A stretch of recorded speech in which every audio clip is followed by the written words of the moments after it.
कोई और नहीं था, वो मोटिवेशन की मशीन शुरू किया। साथियों नमस्कार। साथियों आप सभी लोगों का आपके अपने YouTube चैनल BL अभिनंदन में स्वागत है, अभिनंदन है। साथियों जैसा कि आप सभी लोगों को ज्ञात है कि आप सब लोग देख रहे हैं सक्सेस की 11C, सफलता के 11 मंत्र। साथियों आज का वीडियो आपको 10C यानी कि 10वीं C आपको हम बताएंगे। साथियों इस 10वीं C में आप कुछ जानेंगे कि शारीरिक व्यक्तित्व क्या होता है, मानसिक व्यक्तित्व क्या होता है, लक्ष्य आधारित व्यक्तित्व क्या है, उद्देश्य आधारित व्यक्तित्व क्या है, यानी कि 4 व्यक्तित्व को जानेंगे। और ये वीडियो आपके लिए बहुत ही नॉलेजफुल होने वाला है। साथियों आज जो हम आपको 10वीं C दे रहे हैं वो है कमिटमेंट, यानी कि वचनबद्धता। साथियों किसी भी फील्ड में, किसी भी स्थान पे ये 10वीं C महत्वपूर्ण अपना रोल निभाती है। साथियों कमिटमेंट वो शब्द है, वचनबद्धता वो शब्द है जो अपने आप से किया जाता है। अब बिना वचनबद्धता के सफलता संभव ही नहीं है। साथियों बिना वचनबद्धता के आप सक्सेस पा लें ये पॉसिबल नहीं है। वचनबद्धता किसके प्रति होनी चाहिए? वचनबद्धता कंपनी के प्रति हो सकती है, सिस्टम के प्रति हो सकती है, सीनियर के प्रति हो सकती है, अपने काम के प्रति हो सकती है। साथियों ये हर चीज़ पे वचनबद्ध कमिटमेंट होता है। दुनिया में हर अमीर व्यक्ति, सफल आदमी का यही गुण उन्हें मंजिल तक ले जाता है। आप अपने परिवार, अपने दोस्तों के प्रति अगर वचनबद्धता दिखाते हैं तब पारिवारिक रिश्ते और दोस्ती और अच्छे से जीवन में साथ चलते हैं। साथियों अपने आप से वचनबद्धता हो या किसी और से हो, साथियों सबसे अगर हम बात करेंगे कमिटमेंट वो होता है स्वयं से। स्वयं से कमिटमेंट बहुत कम आती है, फिर आप बहानेबाजी बंद कर देते हैं। जब स्वयं से सेल्फ कमिटमेंट होता है तो आपके पास बहाने नहीं होते हैं। साथियों रोज काम पर चलते हैं, अपने कार्य से वचनबद्धता कार्य पूरा करने की प्रेरणा देती है। आपने जो लक्ष्य तय किया है उसके प्रति वचनबद्धता होना लक्ष्य तक पहुंचने में बहुत सहायक होता है। इससे संघर्ष करने की ताकत आती है, जीतने की भूख पैदा होती है। सामान्य तौर पर कहा जाता है कि सपने मत देखो, सपने पूरे नहीं होते। ईश्वर ने मनुष्य को बनाया ही है बड़े सपने देखने और पूरा करने के लिए। साथियों इस पृथ्वी को लगातार विकास की राह पर ले जाने के लिए सोचो, न्यूटन ने सपना ना देखा होता तो क्या बिजली का बल्ब बन पाता? नहीं ना।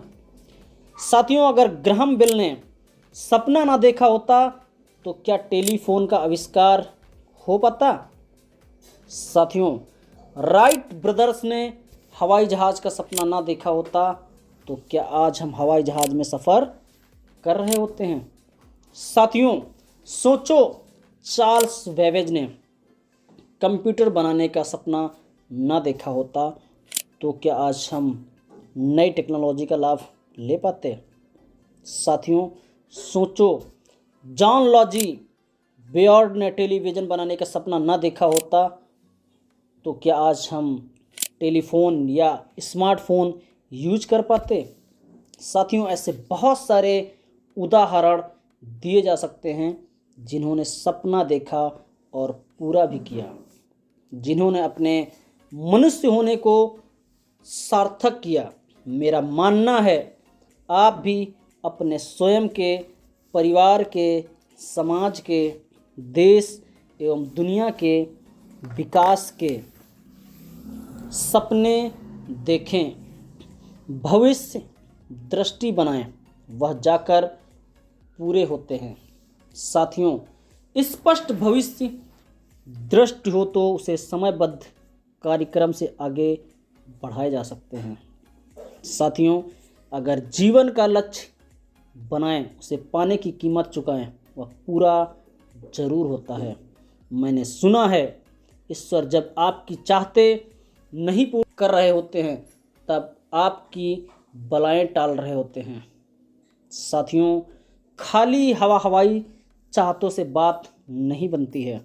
सही रणनीति के साथ सही समय तक लगे रहने से कार्य सक्सेस प्राप्त होती है। साथियों, जीवन सीमित है, अनिश्चितताओं से भरा है। यहाँ कभी भी कुछ भी हो सकता है, इसलिए स्वप्नदर्शी बनो, भविष्य के बड़े सपने देखो, इतने बड़े जो कि आपका दिन का चैन, रातों की नींद उड़ा दे, जिसके लिए आप कुछ भी करने को तैयार हों। पूर्व राष्ट्रपति स्वर्गीय अब्दुल कलाम जी ने कहा है, साथियों, सपने वो नहीं होते हैं जो सोने के बाद आते हैं, सपने वो सच होते हैं जो सोने नहीं देते हैं। साथियों, एक बार अपने सच्चे मन से अगर सपना देख लिया, उन्हें स्पष्टता से जीवन में उतार लिया, उनका उद्देश्य बना लिया, फिर उनके हिसाब से काम करने की ज़रूरत होती है। अपने शरीर, मन, उद्देश्य को कार्यप्रणाली की एक शैली में लाने की ज़रूरत होती है। कुछ पुरानी आदतों को छोड़ना पड़ता है, कुछ नई आदतें सीखना पड़ता है। विशेषज्ञों की राय को ध्यान में रखकर काम करना पड़ता है। काम लगातार बिना रुके कैसे भी किन्हीं परिस्थितियों में आगे बढ़ने के लिए करना पड़ता है। साथियों, आगे बढ़ने की ठान तो सब लेते हैं। जब काम करने में शरीर को तकलीफ़ होती है, मन को तकलीफ़ होती है, तब ज़्यादातर लोग भटक जाते हैं, रुक जाते हैं। अगर हम ऐसे समय में जीवन का उद्देश्य ध्यान में रखें तो कार्य करने की प्रेरणा मिलती है, काम में मन लगता है, प्रतिकूल परिस्थितियों से लड़ने की ताकत आती है। सामान्य तौर पर हमें हमारे अंदर एक शरीर में 4 तरह के व्यक्तित्व को विकसित करना कंपलसरी है, अनिवार्य है। जैसा कि हमने स्टार्टिंग में बताया था, 4 व्यक्तित्व। सबसे पहले बात करेंगे शारीरिक व्यक्तित्व की। नंबर 1, शारीरिक व्यक्तित्व। हम सब का शरीर आराम की आकांक्षा करता है, कठिन परिस्थितियों से बचना चाहता है। सर्दी हो, गर्मी हो, बरसात में हो, अनुकूल परिस्थितियों की उम्मीद करता है। आम आदमी इसी शरीर के आलसी स्वभाव के अनुसार कार्य करता है और अपने खुद, बीवी, बच्चों, भाई बहनों व माता पिता, कुल मिलाकर अपने परिवार के हित अहित को ध्यान में रखकर कार्य करता है। बस उसे समाज, देश व जनहित से कोई लेना देना नहीं होता है। विकासशील मनुष्य इस कार्य प्रणाली को पशु स्वभाव की श्रेणी में रखते हैं, इससे बचते हैं, उत्तम व्यक्तित्व वाले बनते हैं। साथियों, दूसरे अगर व्यक्तित्व की बात करेंगे वो है मानसिक व्यक्तित्व। साथियों, हमारे मन के निर्माण में बहुत बड़ा रोल होता है परिवार का। जिस परिवार में जन्मे हैं, धर्म व संस्कार क्या मिले हैं, शिक्षा दीक्षा कैसी हुई है, जीवन अनुभव कैसे रहे हैं, कारण कि जीवन में जो भी नया देखने को मिलता है उसे हमारा मन पुराने अनुभवों से तुलना करता है, जांचता है। उसी आधार पर सामान्यतः स्वीकार या अस्वीकार भाव पैदा करता है। जीवन विकास यात्रा में मन को सही दिशा देना संभव है। नई दिशा देना है तो आप अपने जीवन उद्देश्य को ध्यान में रखकर कार्य किए जाएं। कहते हैं अपने मन का हो तो अच्छा है, मन का ना हो तो और अच्छा है, कारण कि वह ईश्वर के मन का होता है।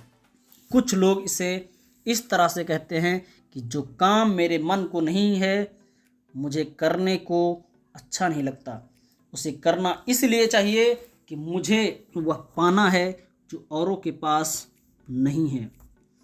कुल मिलाकर मानसिक व्यक्तित्व वाले लोग निज हित से ऊपर के काम करते हैं। यह लोग शारीरिक व्यक्तित्व निर्भर वाले लोगों से थोड़ा अच्छे होते हैं। साथियों, अब हम बात करेंगे तीसरे व्यक्तित्व की। जो तीसरा व्यक्तित्व है वो है लक्ष्य आधारित व्यक्तित्व। साथियों, शरीर और मन के व्यक्तित्व को नियंत्रण में रखने के बाद अगला ऊपर का व्यक्तित्व विकसित होता है। साथियों, इस व्यक्तित्व को धारण करने वाले लोग एक निश्चित समूह की सफलता के लिए काम करते हैं, उसके अगुवा बनते हैं। लक्ष्य प्राप्ति पर सामूहिक खुशी का भाव आता है। यह लोग शरीर के आरंभ की चिंता नहीं करते, मन में पूर्व के अनुभवों से नई कार्य प्रणाली को मिलान नहीं करते, बस अपने लक्ष्य प्राप्ति को ध्यान में रखकर प्रतिकूल परिस्थितियों में भी काम का रास्ता निकालते हैं। काम को समयबद्ध चरणों में पूरा करते हैं, समय समय पर विकास की लक्ष्य प्राप्ति की समीक्षा करते रहते हैं, सही दिशा में आगे बढ़ रहे हैं यह पक्का करते हैं। साथियों, अब हम बात करेंगे लास्ट और चौथे व्यक्तित्व की। साथियों, जो चौथा व्यक्तित्व है वो है उद्देश्य आधारित व्यक्तित्व। साथियों, इस व्यक्तित्व को धारण करने वाले व्यक्ति जनहित के काम करते हैं, जग हित के काम करते हैं, अपने सुख चैन की चिंता नहीं करते हैं, अपने लाभ हानि की चिंता नहीं करते हैं। इनका जीवन सामान्य तौर पर एकांकी होता है। ये अकेले ही रहते हैं। जैसे महात्मा गांधी ने देश को आज़ाद करने को जीवन का उद्देश्य बनाया, फिर पीछे मुड़कर नहीं देखा, बीमार हुए, जेल गए, लेकिन काम अपने उद्देश्य के लिए ही किया, देश को आज़ाद कराकर ही दम लिया। जैसे मदर टेरेसा गरीबों की सेवा अपना उद्देश्य बनाया, जीवन भर अविवाहित रहते हुए गरीबों की सेवा की, अपने जीवन के सुखों की कभी नहीं सोचा, क्या समस्या है कभी नहीं सोचा, केवल समाधान पर काम किया, जीवन के आखिरी दम तक गरीबों की सेवा की, मदद की। ऐसे होते हैं वो लोग जो जीवन के उद्देश्य को लेकर काम करते हैं। इसलिए पुराने अनुभवों के आधार पर ना बनाकर समय काल परिस्थितियों के अनुसार जीवन विकास की यात्रा स्वयं, परिवार, समाज व आमजनों को ध्यान में रखकर बनाते रहना चाहिए। साथियों, ये 4 व्यक्तित्व यदि आपके अंदर आ गए तो साथियों आप सफलता की ऊंचाइयों को ज़रूर पाएंगे। साथियों, ये 10th C आपको कैसी लगे आप कमेंट बॉक्स में हमें ज़रूर बताएं। तो यूँ ही सीखते रहिए, आगे बढ़ते रहिए। जय हिंद, जय भारत।